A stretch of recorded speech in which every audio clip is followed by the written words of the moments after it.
हम कुछ important points के बारे में बात करेंगे जिन्हें समझना अकाउंटिंग इक्वेशन को समझने के लिए बहुत ज़रूरी है। पहला इम्पॉर्टेंट पॉइंट है double entry system. Double entry system ये कहता है कि किसी भी ट्रांजैक्शन, कोई भी लेन देन होगा तो उसका एक तरीके से डेबिट भी होगा और एक तरीके से क्रेडिट भी होगा। हर एक ट्रांजैक्शन का डुअल एस्पेक्ट होंगे। मैं एक छोटे से एग्जाम्पल से इस बात को समझाती हूँ कि सपोज हमने फर्नीचर खरीदा कैश में 10,000 रुपये का।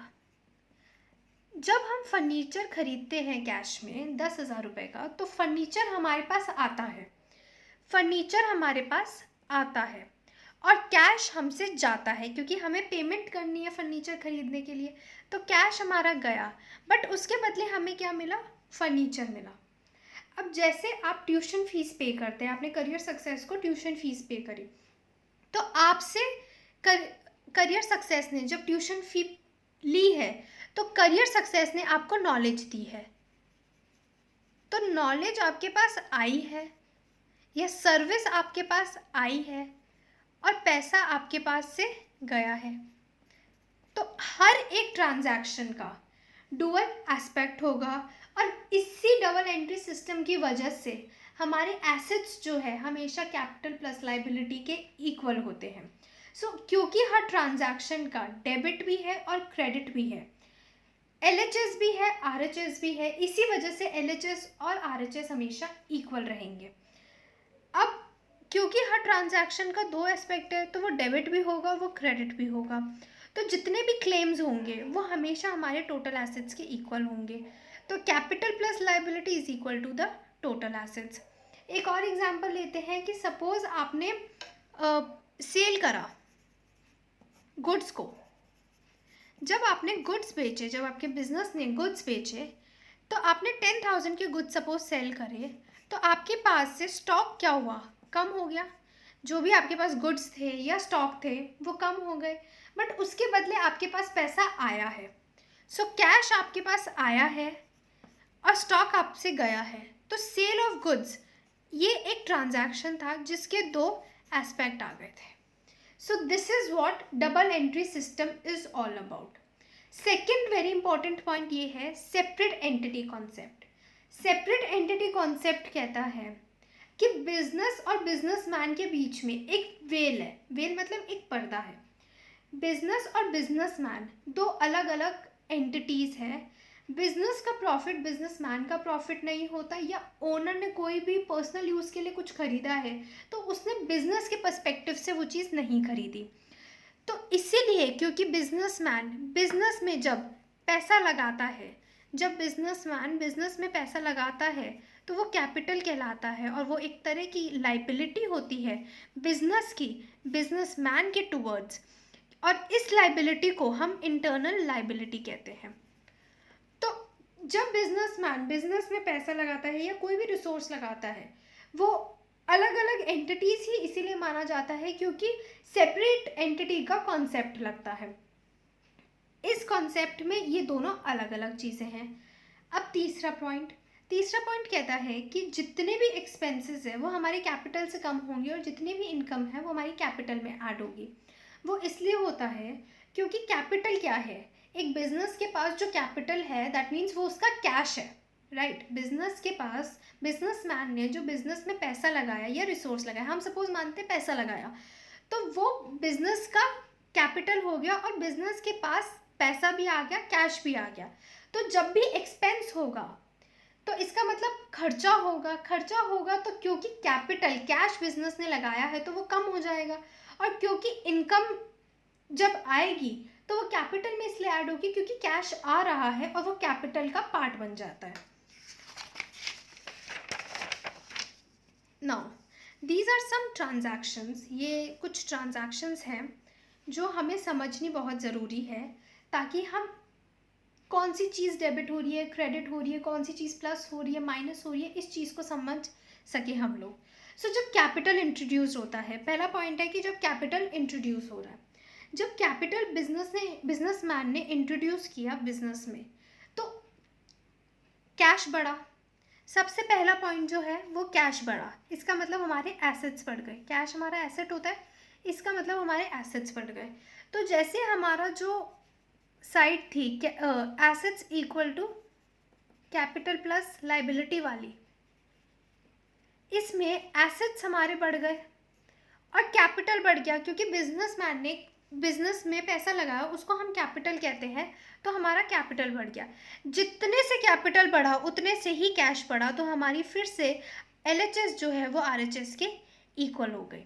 अब हमने एक्सपेंस किया कैश में, जब हमने कैश में एक्सपेंस किया, खर्चा किया, तो हमारा कैश कम हो गया।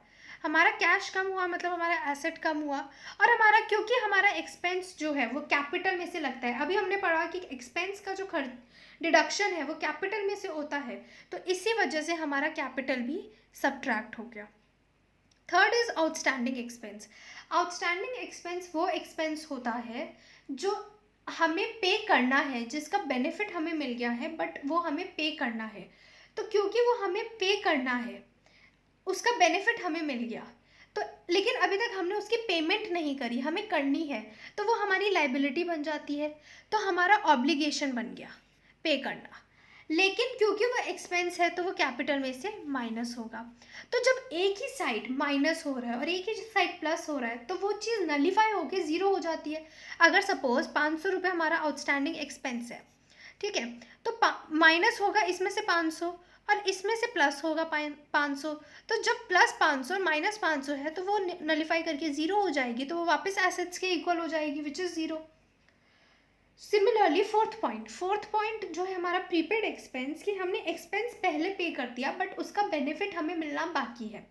क्योंकि हमने एक्सपेंस पे कर दिया तो हमारा कैश चला गया, क्योंकि हमने एक्सपेंस पे कर दिया तो हमारा कैश चला गया, कैश में से हमने कर दिया माइनस, बट क्योंकि उसका बेनिफिट हमें मिलना बाकी है तो प्रीपेड एक्सपेंस हमारा एसेट हो जाता है। तो फिर से ये दोनों एक ही साइड है तो वो नलीफाई हो जाएगी चीज़ें। सिमिलरली अब हमारा अक्रूड इनकम आता है। अक्रूड इनकम मतलब कोई इनकम हमने अर्न कर ली है, मतलब हमने किसी चीज़ की सर्विस प्रोवाइड करी, फॉर एग्जांपल करियर सक्सेस ने आपको सर्विस प्रोवाइड करी बट उसका पैसा आपने नहीं दिया, तो वो करियर सक्सेस क्या एसेट बन जाता है। करियर सक्सेस का एसेट इसलिए बनता है क्योंकि करियर सक्सेस ने आपको सर्विस प्रोवाइड कर दी, अब उसका बेनिफिट उसे मिलना बाकी है। किसी भी चीज़ का जब बेनिफिट मिलता है, किसी भी चीज़ से जब पैसा कमाया जाता है, तो उसे हम एसेट बोलते हैं। तो अक्रूड इनकम जो है वो करियर सक्सेस का एसेट हो गया, और वो कैपिटल में भी ऐड होगी, क्योंकि कोई भी इनकम जो है वो कैपिटल में ऐड होती है। अब कोई भी इनकम हमने एडवांस में रिसीव की गई है, अब जब हमने एडवांस में इनकम रिसीव करी है तो इसका मतलब हमें उसके बेनिफिट्स को अभी प्रोवाइड करना है। सपोज आपने करियर सक्सेस को 10,000 रुपीज़ एडवांस दिया है, सो करियर सक्सेस की अब लाइबिलिटी बनती है कि वो आपको उस 10,000 रुपीज़ का बेनिफिट दे, उसकी सर्विस प्रोवाइड करे।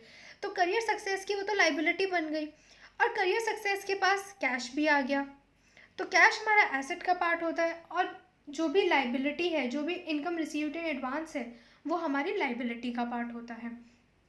Now seventh is depreciation. Depreciation हमने कल ही बात करी थी, मतलब हमने लास्ट लेक्चर में बात करी थी कि डेप्रिसिएशन जो होता है वो फिक्स्ड एसेट्स पे होता है।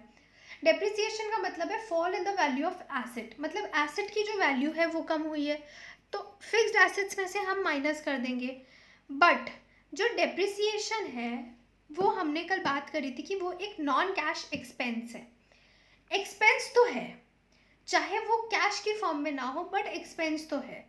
क्योंकि वो एक्सपेंस है तो वो कैपिटल में से भी माइनस हो जाएगा, क्योंकि हमारे सारे एक्सपेंसेस जो है वो कैपिटल में से माइनस होंगे, और जितनी भी इनकम है वो हमारी कैपिटल में ऐड होगी। तो डेप्रिसिएशन जो है वो हमारा नॉन कैश एक्सपेंस है, और इसीलिए वो कैपिटल में से भी माइनस होगा, और वो फिक्स्ड एसेट्स पे लगा है, तो फिक्स्ड एसेट्स की वैल्यू को कम दिखाने के लिए हम उसमें से भी माइनस कर देंगे। अब 8th पॉइंट है हमारा सेल ऑन क्रेडिट। जब हमने क्रेडिट पे सेल करी तो हमारा जो स्टॉक है वो कम हो गया, क्योंकि हमने सेल कर दिया। हमने बात करी थी जो सेल वर्ड है वो हमेशा गुड्स के साथ एसोसिएटेड है, तो सेल ऑन क्रेडिट का मतलब है जब हमने गुड्स को क्रेडिट पे बेचा। तो सेल ऑन क्रेडिट की वजह से हमारे जो भी गुड्स है वो कम हो गए, बट हमारे डेटर्स बढ़ गए, क्योंकि हमने क्रेडिट पे सेल करी है तो डेटर्स को अभी पैसा देना बाकी है, तो इसीलिए हमारे डेटर्स बढ़ जाते हैं, लेकिन हमने गुड्स बेच दिए तो हमारा गुड कम हो जाता है। जैसे ही सिमिलरली जब हम परचेज करते हैं क्रेडिट पे, तो जब हमने क्रेडिट पे परचेज किया तो इसका मतलब हमारे पास गुड्स तो आ गए, गुड्स मतलब स्टॉक तो आ गए, स्टॉक पार्ट होता है एसेट का, तो एसेट्स तो हमारे बढ़ गए। बट क्योंकि हमने क्रेडिट परचेज करी है तो हमारे क्रेडिटर्स भी बढ़ जाएंगे, और क्रेडिटर्स पार्ट होता है लाइबिलिटी का, तो हमारी लाइबिलिटी भी बढ़ जाएगी। 10th point, and this is the last point, drawings. Drawings जो होती है वो हमने बात करी थी कि वो हम कैपिटल में से जो पैसा निकालते हैं पर्सनल यूज़ के लिए, उसको हम ड्राइंग्स बोलते हैं। तो जब हम ड्राइंग्स करते हैं तो हमारा कैपिटल कम हो जाता है फॉर श्योर, और हमारा कैश भी कम हो जाएगा। जब हम कैपिटल इंट्रोड्यूस करते हैं तो हमारा कैपिटल बढ़ जाता है, कैश बढ़ जाता है, और जब हम पैसा निकाल लेते हैं कैपिटल में से तो हमारा कैश कम हो जाता है और कैपिटल कम हो जाता है। सो यही कुछ इम्पॉर्टेंट पॉइंट्स थे, मैं तो कहूँगी बहुत ही इम्पॉर्टेंट पॉइंट्स थे जो हमें अकाउंटिंग इक्वेशन समझने के लिए ध्यान रखने चाहिए। पहला पॉइंट था हमारा कि हर एक ट्रांजैक्शन के ड्यूअल एस्पेक्ट होते हैं, एक जगह डेबिट होगा दूसरी जगह क्रेडिट होगा। दूसरा था कि बिजनेस और बिजनेसमैन दो अलग अलग एंटिटीज़ हैं। जब बिजनेसमैन पैसा लगाएगा बिजनेस में, जब बिजनेसमैन बिजनेस में पैसा लगाएगा तो उसको कैपिटल कहेंगे। और ये बाकी कुछ ट्रांजैक्शंस हैं, कुछ टर्म्स है जिसका क्या इम्पैक्ट पड़ेगा हमारी अकाउंटिंग इक्वेशन पे, उसके रिगार्डिंग हमने बात करी कि एसेट पे क्या इम्पैक्ट होगा, कैपिटल पे क्या होगा, लाइबिलिटी पे क्या होगा, उसकी अब हमने बात करी है।